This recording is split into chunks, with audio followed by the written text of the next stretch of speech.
Hello, and welcome to this week's episode of Tavern Talk. Have you ever found yourself in this situation? So first, we're going to scale the walls, and then we'll take out that guard real sneaky-like, and then we'll open the door from the inside and flood our army in. Everyone around the table goes, yeah, that's a great idea. And then somebody else goes, yeah, but we could totally, cut down a tree and use it as a battering ram and bash open the door and charge in guns blazing. Then everybody around the table goes, yeah, that's a great idea.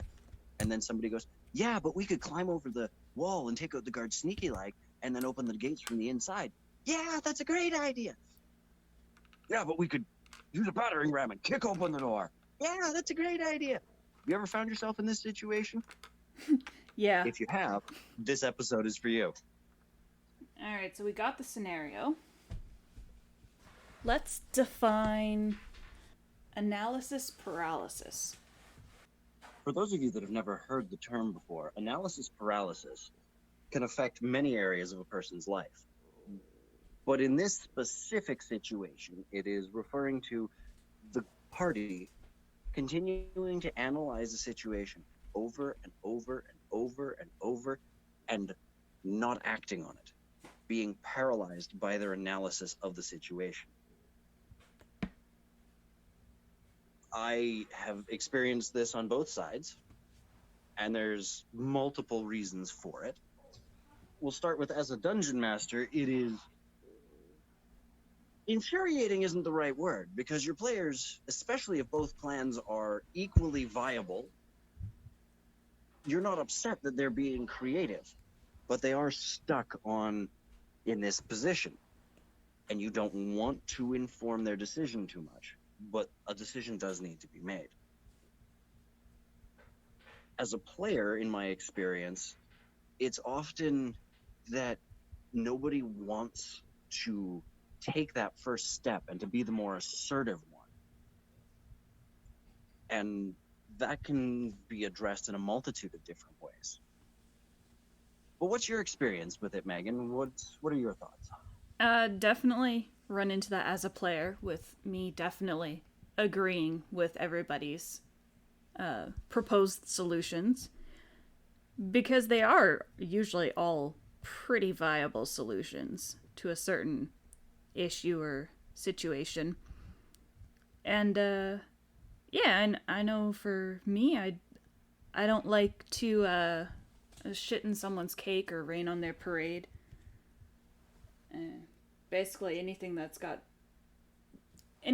has a chance of something really fun coming out of it is gonna get a that's a great idea out of me, regardless of how many suggestions have already been batted around the table. And there's two different phases of analysis paralysis as well. There's the phase where there are 7 different ideas on the table and everybody's still churning out new ideas. That's not really paralysis, though, if they're still churning out new ideas. The paralysis sets in when you've narrowed it down to 2 or 3 options and you just keep going over them, but not acting. So I've got 2.5 suggestions for people. Say half because one of them is an offshoot of the second one. Okay, I've got a half suggestion. We'll see if you call it. The first and easiest thing to do is to put it to a vote. And everybody has to vote, and they only get 1 vote. This will, if you have an odd number of people in your party, this will always solve your problem. If you have an even number of people, this could leave you just as gridlocked. The second solution, which involves a little bit more finesse, is to elect a leader or a decider. Those two are very different. What was your idea, Megan? Rolling a die. If you got 6 possible solutions, list them off and roll a d6, see what happens. If the party truly cannot come to any sort of consensus, then that's a viable option.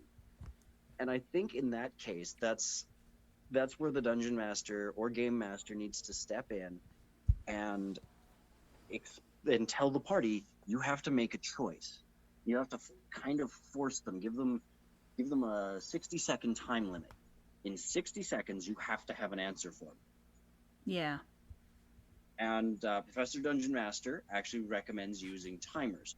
If you haven't checked him out, I highly recommend his YouTube videos. He's got some really interesting ideas, if some of them are a little odd.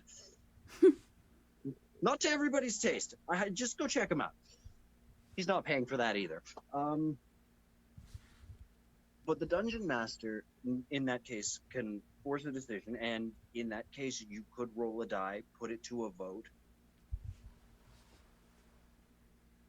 But I think that a better option for most parties is to pick someone early on to be the decider. In the event that a party gets into that situation, then the decider, the Dungeon Master can look, or the Game Master can look at your decider and go, what is the party going to do? And that person has to make a decision. But they are not the leader. The leader, you're not in charge of anything until that moment kicks in, which is what differentiates it from the leader. Now, this one can get into some finicky territory, so this is definitely something to discuss as a party. But if the party elects or chooses a leader, and the person wants to be the leader, don't force this on somebody, then that person makes decisions on where the party goes and what they're going to do. And as a party, you selected them as your leader. You agreed to follow them. It's like having a captain of a ship. Exactly.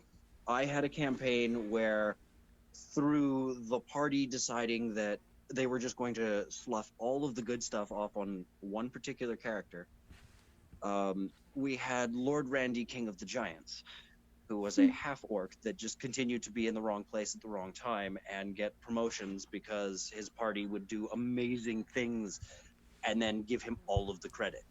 Oh, wow. Now, the player did agree to be the leader, and I think that they did a fairly good job for their first crack at it. But the problem was that the party didn't listen to their leader all the time. Ah. That's where it can get into finicky territory, because if you're going to select a leader, then you can talk to the leader, you can try and sway the leader's opinion.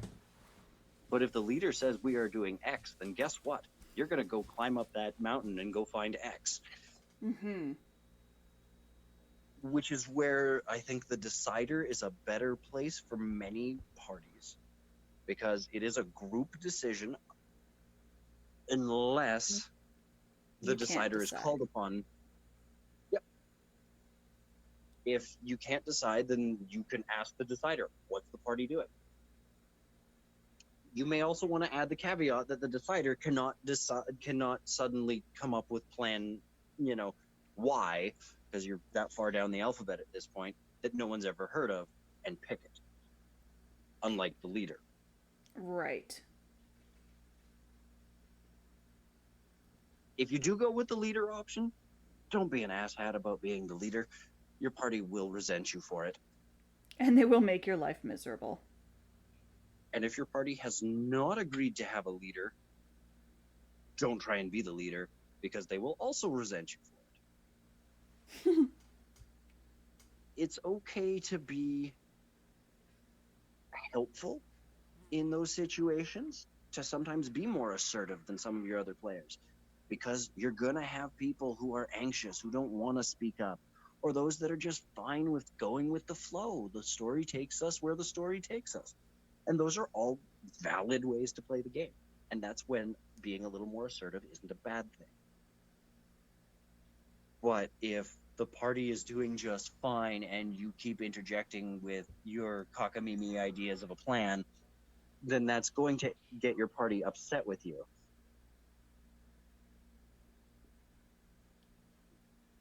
If you don't agree with me, just type in D&D horror stories. You'll find enough.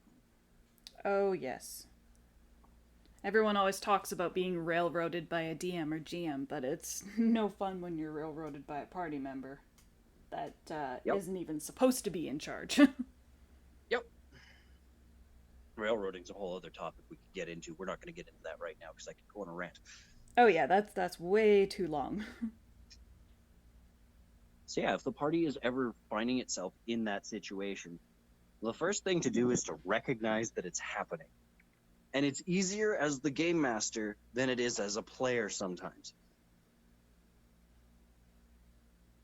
So That makes sense, if you because you're waiting on the players to figure out what they're going to do. and you've heard the same plan 3 times, Yeah. And it's like, hey guys, time to make a decision. but when you make that decision, don't just say the plan again. Look at your game master and go, "We're going to start doing this," and then like make sure that they're aware that you've stated you want to do that. Because just stating the plan and then looking at your game master, it's like, yes, that's a plan. Are you going to act on it? Yeah, you need to initiate it. Once you've initiated the plan, then the dice get pulled out and the story continues. And if you do go with a leader role, I would discuss with the party their level of power. How much control do you want to give this person? Because your friend Joe might seem like a really level-headed guy, but suddenly you put him in charge of a party of high-level adventurers and he turns into a murder hobo and you're chopping down villages and burning down orphanages and he's cackling maniacally as he's making you do it. Yeah, it's almost like the players need to figure out a leader, but also the player characters, because they're often very different things. Which is why I don't recommend picking a leader until you're at least 3 sessions in. That's good advice. Let the players kind of organically fall into this and see what works, because in many scenarios you may be able to just figure things out. It's an odd number of people in the party, and 1 or 2 people seem to be good on making the decisions and 1 or 2 people are fine sitting in the background. It all works out. The leader and the decider are really only necessary if your party finds itself in a gridlock on a regular basis. Yeah. So a couple things you can do is, in all of those, is give your party a time limit. Sometimes I'll just look at my party when I'm playing an online game and say, hey, you've got 3 minutes to have a plan. And then I'll get up and go make myself a drink. Yeah, you've had to do that with our Thursday group a number of times, because we're going to sit and overthink everything.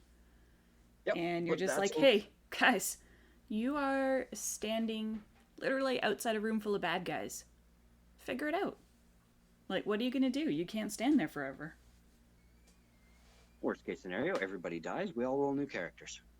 And character creation is a ton of fun. It really is. Oh, it is. It is the best. I love it. But I think that's about all the advice I can really give on analysis paralysis. If you identify it, snap out of it. And snap the group out of it. I hope this has been helpful to all of our lovely listeners out there. I hope you're having yourselves a wonderful evening. Stay safe. And let's keep rolling. You stole my line. I was going to say that. I'm sorry. Bye. You want to do the outro? We'll just edit it over. No, it's good. I was honestly Right, trying to come up with something funny to say at the end, and I was like, oh, I could say just keep rolling, because, rolling dice, and then you said it, and I was like, what? I literally that just popped into my brain. Must be connected telepathically. At this point, it wouldn't surprise me. Yeah, it really wouldn't.